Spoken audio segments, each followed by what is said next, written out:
Lorsque la faveur de Dieu est sur votre vie, vous êtes rayonnant de bonheur. Là où les hommes se plaignent, vous rayonnez de joie. Là où les hommes paniquent, vous êtes dans un calme et dans une sérénité nulle pareille. Lorsque vous êtes avec Dieu, vous êtes considéré par les autres comme étant un fou parce que vous riez là où les autres pleurent. Vous ne paniquez pas là où les autres paniquent. La présence de Dieu en vous fait de vous un fou pour ceux qui ne le connaissent pas.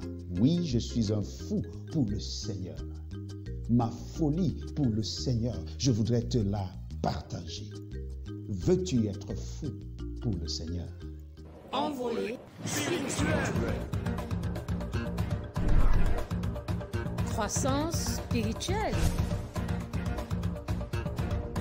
Plus haut, plus loin, pour la gloire de Dieu.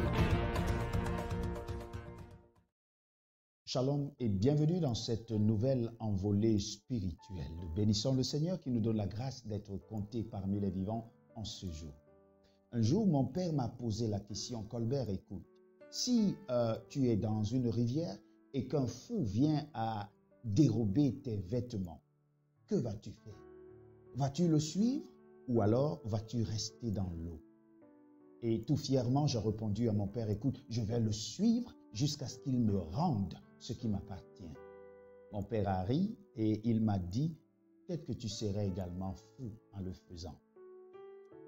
La vérité, c'est que la folie est une maladie clinique, c'est une pathologie clinique qui est reconnue. Les fous sont des gens ayant perdu pied. C'est des gens qui vivent, je dirais, dans une réalité parallèle. Ils ne voient pas les choses de la même façon que toi et moi pouvons le faire. Mais je voudrais également souligner le fait que si nous sommes des chrétiens, des hommes et des femmes qui servent Dieu de tout leur cœur, il est clair et évident qu'aux yeux du monde, nous serons considérés comme des fous. Parce que le chrétien ne marche pas par la vue, il marche par la foi. Or, la foi, c'est une ferme assurance des choses qu'on espère et une démonstration de celles qu'on ne voit pas. Le chrétien marche donc ayant la conviction que tout ira bien. Et même quand tout va mal, il garde la foi en celui qui a créé le monde entier et qui est son sauveur. Un artiste disait, si je ne mange pas aujourd'hui, c'est pas grave. Demain, je vais manger. À partir de rien, on est sûr d'avoir un lendemain meilleur. Même si on ne connaît ce que le lendemain nous réserve, nous savons que nous servons le Dieu qui a créé ce jour qui apparaîtra demain. Oui, en tant que chrétiens, nous sommes fous. Nous sommes fous aux yeux de ceux qui pensent qu'il faut plutôt économiser si on veut avoir beaucoup d'argent. Parce que les lois du ciel nous enseignent qu'il faille donner beaucoup plus si on veut recevoir beaucoup plus. Nous fonctionnons dans des paradigmes différents. Le Seigneur nous enseigne que lorsqu'on te gifle à la joue droite, présente la joue gauche. Mais non, ceux du monde te disent œil pour œil, dent pour dent. D'ailleurs, si tu me gifles une fois, je te gifle 3 fois.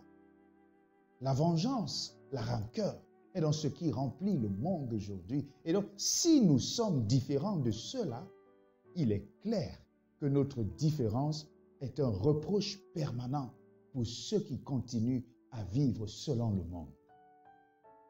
Alors la question que je voudrais te poser, c'est, es-tu un fou de Dieu?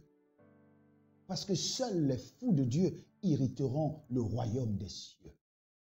Est-ce qu'autour de toi, les gens t'ont déjà identifié comme étant quelqu'un de pas normal, comme étant un passionné de la part de Dieu, comme étant un passionné de la mission que Dieu t'a donnée? Si ce n'est pas le cas, tu devrais sérieusement te remettre en cause. Dans le livre de Actes des Apôtres, chapitre 15, à partir du verset 13, nous allons faire la lecture ensemble. Actes des Apôtres, chapitre 12, le verset 13, 14 et 15, il est écrit. Il frappa à la porte du vestibule et une servante nommée Rhôde s'approcha pour écouter. Elle reconnut la voix de Pierre et dans sa joie, au lieu d'ouvrir, elle courut annoncer que Pierre était devant la porte. Ils lui dirent, « Tu es folle. » Mais elle affirma que la chose était ainsi. Ô c'est là les enfants de Dieu qui étaient en train de prier afin que Pierre, qui avait été pris en captivité, soit libéré. Sauf que lorsque Pierre a été libéré, la jeune servante, ayant reconnu la voix de Pierre, est venue dire aux autres que notre frère a été libéré. Et ces derniers l'ont considéré, l'ont taxé de folle. Je l'ai dit tantôt, le monde trouvera et pensera que nous sommes fous. Mais peut-être ici, faut-il noter et souligner que même ceux qui partagent la même foi avec nous, même ceux qui se disent chrétiens comme nous, trouveront à des moments que nous sommes fous. Lorsque j'ai commencé cette aventure d'envolée spirituelle, beaucoup sont ceux qui m'ont dit, Colbert, tu ne vas pas tenir le coup. Tu es un fou. Tu ne peux pas. Mais je rends grâce à Dieu qui m'a aidé, de sorte que dans ma folie, vous et moi soyons en contact aujourd'hui pour partager les bontés de notre Seigneur. Mes frères, aussi longtemps que nous ne serons pas des fous pour Dieu, aussi longtemps que dans votre église, vous ne serez pas déclarés fous ou folles, il vous restera encore du chemin à faire. Parce que oui, quand on suit le Seigneur Jésus-Christ, on devient un fou du Seigneur.